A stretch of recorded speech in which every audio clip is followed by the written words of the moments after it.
Hi everyone! Let's keep talking about chapter 4. This time we're going to talk about the lore surrounding the characters involved in the plot lines and how they sort of work with the plot. In addition, I'll also give some of my thoughts and analysis and theory about chapter 4. If you need a little bit of a recap about Tribe 9 or a summary of the chapter 4 story, check out the other video that has the background and story for this chapter. Let's get into it. Let's talk about Shinjuku City in general. Now, I've said this in the other videos, I should not be your exclusive source to knowledge when it comes to Tokyo. But I can tell you that Shinjuku within Tokyo is known for its adult life. So that's the reason why the Shinjuku City of this game is all about adult nightlife. You know, bars, clubs, sex, you know, all that kind of stuff. Gambling. Having the governing rules be gambling is kind of a perfect fit because gambling is typically associated with that kind of adult nightlife. And they do a really good job of satirizing how bad gambling really is and how unfair it also is because, you know, there's sort of three aspects to the governing rules here that are being satirized. The first is that gambling in general can get you into a hole that you can never crawl out of. You know, people are executed in Shinjuku City by being dragged deep underground. They are literally being put into a hole that they cannot get out of, which is the same thing that can happen to a person if they put themselves into too much debt. You know, that's a little bit of a straightforward satire right there. The second thing is the concept of the unfairness of gambling. Now, from the chapter 4 background and story video, there was the initial encounter with Ruriro in which you were scripted to lose a bet in which you guess how many balls are in the room. Now, they don't really explain it all the way how that really happened, but I suspect there must have been Ruriro on the side was helping out the one in the office. You know, if Yo bets even, then they make sure that there's odd balls. If Yo bets odd, then she makes sure there's even balls. Because as Ruriro is leaving, she picks up a random little pachinko balls and says, "Oh, I'm so lucky." So, you know, this concept of Ruriro being unbeatable at the governing rules, that she's super rich, it's because she was cheating, because she had a bunch of Ruriro Furuikes to help her with all of the bets. So just goes to show you that no matter how hard you think you can surpass and come out positively in a gambling situation, at the end of the day, things are always going to be weighed against you, and only those who don't play by the rules are the ones who are going to come out super far ahead. So the third thing that's getting satirized is the concept of loan sharks. This concept in Shinjuku City where you can loan pachinko balls at any payment term that you want, and it can be as outrageous as you want. That's literally the loan shark business, and it's showing how deep people can really screw themselves over by thinking they can win out positively on gambling. So they just never entertain the idea of losing. And so they take out these horrendous loans with the belief that, oh, they're gonna win and they'll just be able to pay off their loans. And a lot of the times it doesn't work that way. And they end up in a lot of doo-doo because they consulted with loan sharks. And so it's just really satirizing all of this psychological trauma associated with gambling that really manifests a lot of negative impacts into a person's life. Okay, now that we've kind of got that setting out of the way, let's talk about the characters specifically. Let's talk about Mr. Hairgel first, actually. Let's get Mr. Hairgel out of the way. Because Mr. Hairgel kind of comes out of nowhere. You know, he's this head of this Kita City assassination organization. He comes out of nowhere trying to compel Yo to come out on top against Ruriro, and he brings forth a lot of unconventional, nasty ways that Yo can win against the XG. This man is designed to be incredibly hated, okay? He murders Urumi in cold blood the minute we sort of learn that she's really not the villain we thought she was. He uses children as hostages, essentially threatening to kill them if a person doesn't sacrifice themselves. He throws his weight around. In his original appearance, he sort of shoves Hiyori and Yayoi kind of aside to take a seat. This man is meant not to be liked. So it's rather mysterious how he just comes in and we beat him and we kill him, except I'm gonna give you all a little spoiler. This man is actually a member of the numbers. You can see the number 2 on his jacket. Yes, he is number 2, Mr. Akuta Jin. And in fact, he is the member of the numbers we are supposed to face in chapter 5. So the next one we're going to talk about. Now, how does this man manage to antagonize us in chapter 5 even though we seemingly kill him in chapter 4? That part you're going to have to wait for. Let's talk really quickly about these Trash Tribe members that accompany us. So three characters accompany Yo to Shinjuku City. Koichi Kohinara, Hinagiku Akiba, and Ichinosuke Akiba, Mr. Veneers 2025. Now, I'll tell you right now, these characters don't contribute anything to the lore and to the plot line of chapter 4, which is honestly okay. It's honestly okay. I feel like some games are a little bit afraid to do this, but sometimes you just need flavor. Okay, not every character who appears in the story has to have some material, huge role in every single appearance that they make. Sometimes what you need is a character to add something to conversation, to break up tense situations. Do you know what I mean? Sometimes you just need a character to be there to give flavor to the plot, and that's what these 3 characters are really doing here. None of their backgrounds are explored in this chapter. None of them are really big major main characters, but they're always there to give us a little bit of extra spice into the different conversations that happen in the city. Let's talk about Jujo. Speaking of characters who are relevant to the plot line. Now, this diva, she brings about a lot of interesting plot points. So, as originally from Kita City, she is the most human assassin that there is. And that seems to be because of her experiences in Shinjuku City. She originally came to Shinjuku simply on a sort of hitman mission.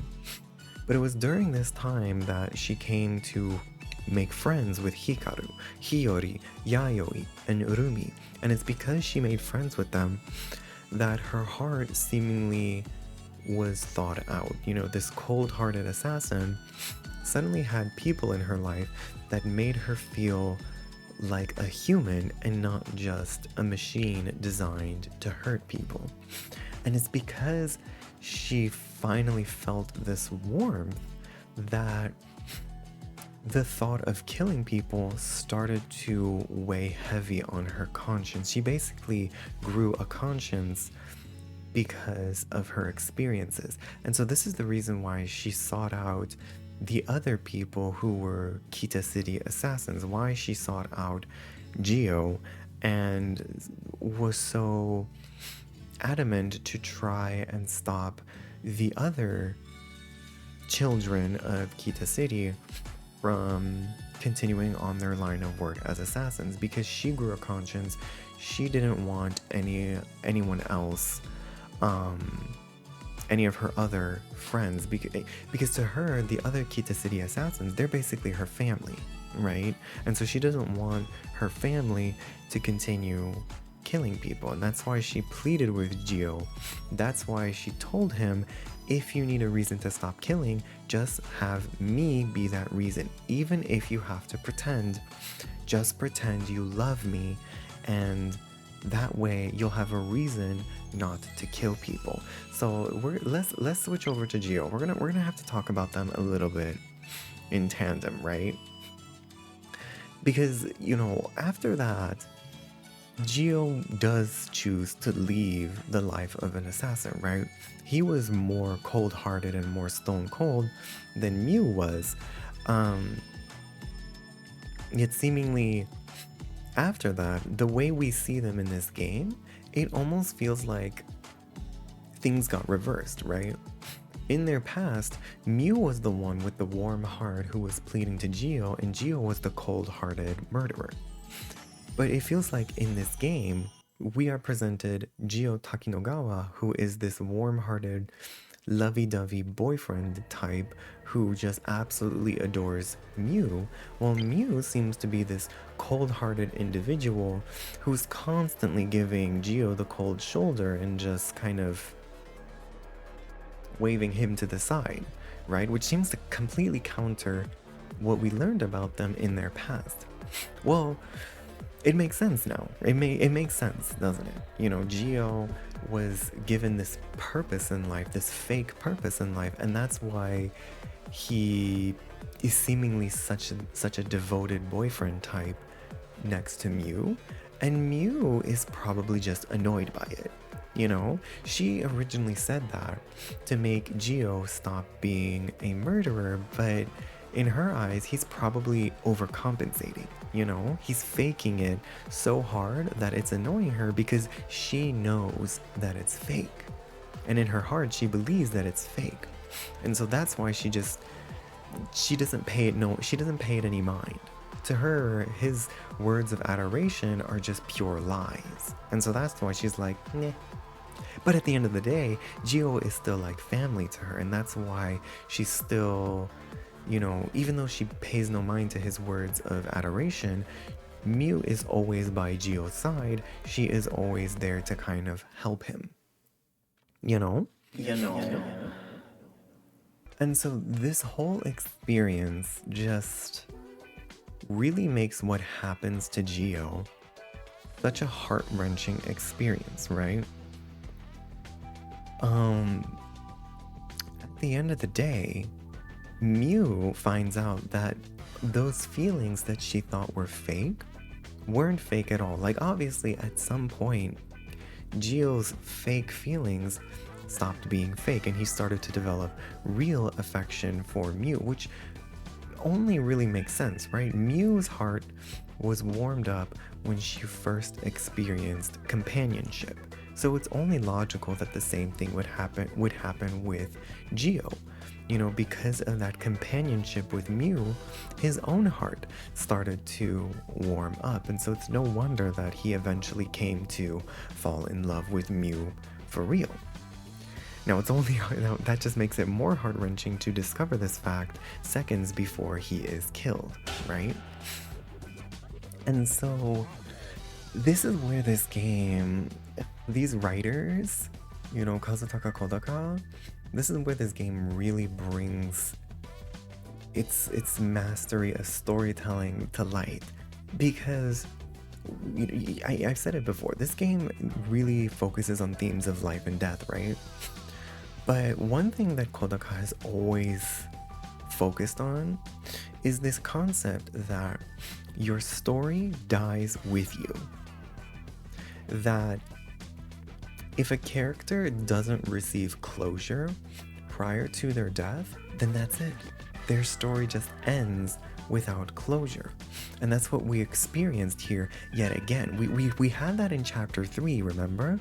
With Q dying, and then he forgot about his life as Ojiro Otori. He seemingly had his redemption arc, which was immediately erased.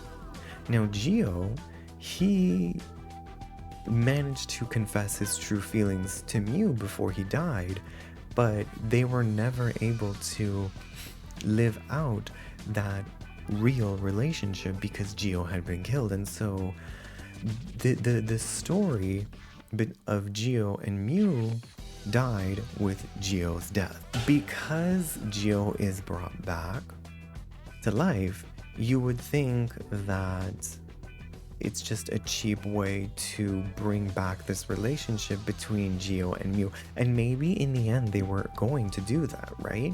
They just didn't get a chance. But Gio forgot his love for Miu, which again brings into question, what is Zero doing to people, that what makes them lose some of their memories when he revives them? But Gio has returned to being that stone cold assassin, so not only did Gio's love for Miu die, but he has now regressed back to the kind of person he used to be. He lost all of his character development, essentially. And meanwhile, Miu thought that maybe she would be getting back this boyfriend of hers who she can now kind of freely love out in the open, but it's no longer the Gio who loves her. And so Miu is unable to get that closure that she would want because the Gio who loves her is not around anymore. And so we start to really bring into light the true question that this game is trying to tackle, and that is, who are you? What is your identity comprised of? And this game really tackles that from several perspectives, you know, because it sort of begs the question, you know, is your identity tied to your body? Is your identity tied to your memories? Is your identity tied to your soul? And we'll bring this question up again. For now, let's put that pin on Miu and Gio. They really just this chapter all around was so bittersweet, and just a really bittersweet ending to these two. Let's talk about the new characters, the Shinjuku characters, okay? Let's talk about the two divas first, because we haven't had much of a chance to talk about them yet. Okay, Miss Hiyori. There she is. Miss Hiyori and Miss Yayoi, the two sisters, the two Booba sisters.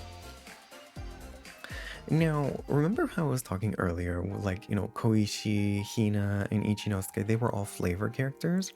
To be honest, I consider these girls to be flavor characters too. I just noticed I put Gio in the middle of them. Gio, get away from there. Gio, you're supposed to love Miu. Get away. Let's have the girls. Yeah, the girls. The girls are together. Let's put Ruriro in the corner too. She's not with them anymore, right? She's kind of a little bit of an antagonist, right? But she used to be a part of that group, so let's put Ruriro right there for now. We got all the girls together. But in all honesty, Hiyori and Yayoi, their main role is to provide conversation, provide comedy, to break up the tenseness of the atmosphere. They're flavor characters, and that's their value, which is perfectly okay. You know, they could have been given even more lore in future chapters or during events or something like that, but for the context of the storyline of chapter 4, their past isn't really tackled too much outside of their connections with Miss Miu and Miss Rumi down here. Now, as for their personalities, right? Hiyori is, I would call her boring, but sometimes you need those characters. You need a boring character in order to bring all the characters together. If all of the characters involved in the plot have really extreme, flamboyant, rambunctious personalities, the story becomes super disjointed. You need one or two characters in between those rambunctious characters to kind of act as glue, to sort of bring sanity back to the table with their sort of demure, blander personality. And that's what Miss Hiyori, Miss White Dress over there is. She's that demure, kind character who is meant to glue all of these wild personalities. Now, Miss Black Dress over here, Miss Yayoi, she is there for comedic relief. You know, she's one of those rambunctious ones. Okay, Yayoi's trope is the unhinged angry girl. She in a lot of different arts, she's presented with a very angry face. She's often bothered by people. She wields an ice pick as a weapon, And she has this little running gag that when people annoy her, she stabs them with her ice pick just a little bit, just a gentle little stab. That customer was annoying me, so I gave them a little stab, just a little one. So she's there. She's just there to give us a little bit of comedy, a little bit of unhingedness. Okay, thank you, girls, for bringing a little bit of flavor to the story. Now, let's talk about the real main character of this story, which is Mr. Yotsuya Hikaru. Let's have him cover up. Let's have our good little twink, our little heterosexual twink. Let's have him right front and center, right there, front and center. Oh, Mr. Hikaru is definitely the main character, and I really like how they presented his character, because initially he was really there to be comedic relief. He presents himself to us as a detective, but he calls himself a third-rate detective, which means he's not a very good detective. And then he presents himself as this hyper heterosexual man who just hyper fixates on all the different details about different women, and he has this big memory for women, but then he doesn't remember anything about men. He has that little trope to him. He's this, absolutely hyper heterosexual person. And so all of this, that's always presented for the sake of comedy, right? Well, remember in the XB match? This concept of his that was originally used for comedy is eventually brought together to bring the plot together, because it's because he is a detective who hyperfixates on women that he is the reason we are able to win out on top against Ruriro Furuike, because he's the one who is able to analyze that one's makeup is wrong, that one is actually a man. Do you see what I mean? This seemingly very unserious trait of his is used for a very serious purpose. And I love when stories do that. They take something that is seemingly unimportant and they just slap you with it at the very end and make you realize that this unimportant thing was really important all along. Now let's also talk about the parallels, because there's some parallels here, right? So I mentioned that Hikaru and Urumi, they seemed, if I'm understanding the Google Auto Translate correctly, Hikaru and Urumi had a little bit of a romantic fling with each other. That's the reason why Urumi was so obsessed with trying to make Hikaru work in her club. And now Urumi and Hikaru have big parallels to Miu and Gio. So Miu and Gio were a romantic couple that spent all their time together, but they were not aware of each other's true feelings. Miu gave Gio the cold shoulder, and Gio never really told Miu that he truly loved her until the very end when Gio died and it was too late. Miu now realized that she squandered all this time together with Gio, thinking that he didn't actually love her. Contrast this against Hikaru and Urumi, in which Hikaru loved Urumi, and Urumi loved Hikaru. But Hikaru didn't know that Urumi was right under his nose the whole time, because she had been presenting herself as Ruriro Furuike. So where the two of them could have been spending all this time as a romantic couple, they didn't. And it wasn't until the very end that Hikaru realized that his true love had always been there with him the whole time, and he just never put two and two together until it was too late and Urumi was killed. Do you see that parallel? Both of them, they're both couples that were not able to spend time as a couple for one reason or another. One couple didn't realize they loved each other, and the other couple didn't realize that they were together the whole time. But at the very end, they both had these issues resolved, and both of their romances were cut short by death. You know, bringing back this concept that your story dies with you. I love that. I love a parallel moment. I love a parallel moment. Before I move on to Ruriro, let me just say how absolutely robbed we were of not getting this in the actual game. Look at the splash art for these three characters, Hikaru, Hiyori, and Yayoi. Like, look at the serve. We could have had these three as playable characters if Akatsuki Games just had a little bit more faith that their game could take off in the future. Let's talk. Where is she? Where did she go? She can't hide. Hi, let's put her front and center. Miss Ruriro Furuike, who I can confirm is definitely my favorite character in the Tribe 9 series at this point. I think they did a wonderful job with this character. A well-written protagonist, a well-written antagonist, you'd think shouldn't be that hard to do, but it's actually really hard to make such a nice, such a cohesive, ambivalent character like Miss Ruriro Furuike, and I'm so excited to talk about her. Oh my goodness. Let me situate myself. Let me hydrate. Miss Ruriro Furuike, true name Rumi, one of the girls who used to be part of the cabaret that the other girls, Hiyori, Yayoi, and Miu, were a part of.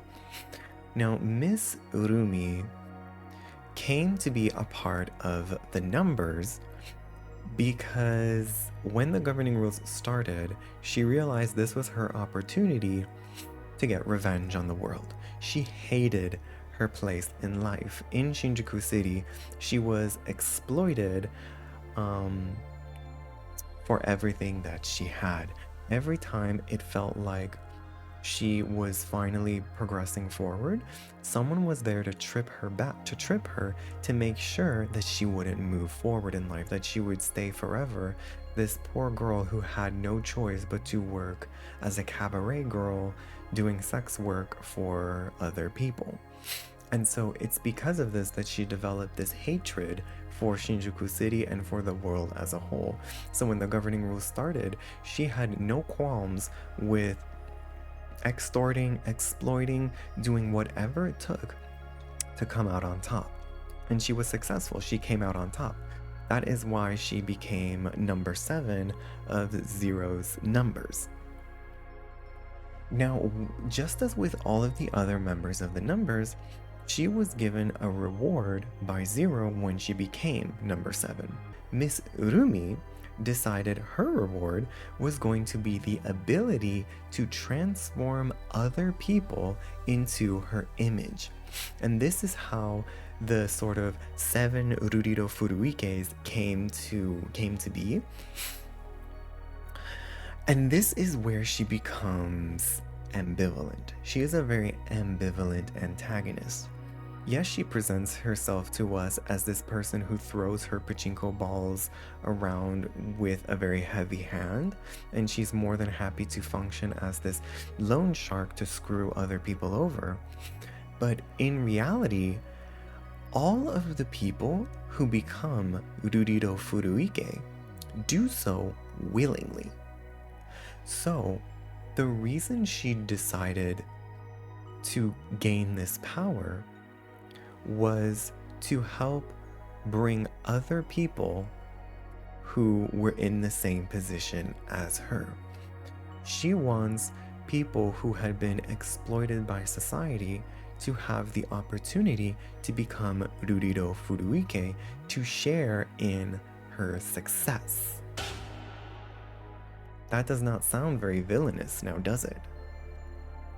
All of the people who became Ruriro Furuike adore Miss Rumi because she brought them out of their hopeless situations. That's probably why she was targeting Hikaru and Hiyori and Yayoi so much. She wanted to allow them the opportunity to become Ruriro Furuike as well, so that they can all be together. Because the reason she was so rich, the reason Ruriro Furuike owned 20% of all the pachinko balls, is because there were multiple versions of her. The reason she couldn't be defeated is because even if you defeat one Ruriro, there are many, many others in reserve to sort of pick up that slack, or sort of pick up the hole that gets left behind. Do you know what I mean? Yeah, no, So it's almost like she's using her evil winnings for good, right? She's kind of taking it, because at the end of the day, this concept of gambling is still kind of functioning under the rules of capitalism, right? And so she kind of took advantage of that to share in her winnings of that capitalistic system to enable the losers of society to have a chance. By them all, pooling their resources together, they're able to become this one big, powerful hive entity. Now, this is where things start to get a little bit gray, right? Because up until this point, the way I'm painting her, it sounds like she's this pure white, good soul, right? But everything is not black and white. It's not all, evil black, good white kind of situation. It's a very gray. Because in order to pool these resources together, you have to give up your individual self. Okay? You have to become Ruriro Furuike. You have to sacrifice your importance as a single human being for the sake of this hive mind that is known as Ruriro Furuike. And so this is where it becomes a double-edged sword, right? You're able to lift yourself out of destitution by joining with her, but by joining with her, you also lose who you are. And so this leads us back to what I was talking about earlier. The ultimate question that this game is trying to bring out, which is what makes you, you? And remember how I was saying how this game is tackling different perspectives of this question? Well, Miss Ruriro is tackling it in full swing, right? So the question is, what makes you, you? Is it your body? Is it your memories? Or is it your sort of soul? Because we see this brought up with Q and Gio, right? Q in chapter 3 and Gio in chapter 4, both of which were killed and brought back. Okay? But both of them lost their memories. So are they really Ojiro Otori and Gio Takinogawa just because they have their face? They don't remember anything about themselves. Okay? Gio has regressed back to being a cold-hearted assassin. He doesn't remember his relationship with Miu. So does that still make him Gio Takinogawa? Just because he has the body that the name Gio Takinogawa is attached to? Now let's look at it from Miss Ruriro Furuike's perspective. Because when you become Ruriro, you essentially lose your body, but you retain your memories. So do you lose your name, your identity, just because your body is now in the shape of Ruriro Furuike? Even though your memories are still of who you were before. Are you still who you are, just because you don't have your body?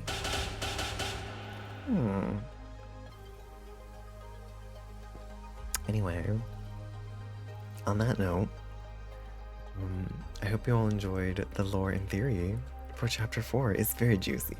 It's very easy to summarize in just a few words, but oh boy, is it so juicy. And I'm excited to go through chapter 5, because I think chapter 5 is going to tackle the same question, this sense of identity, this sense of self.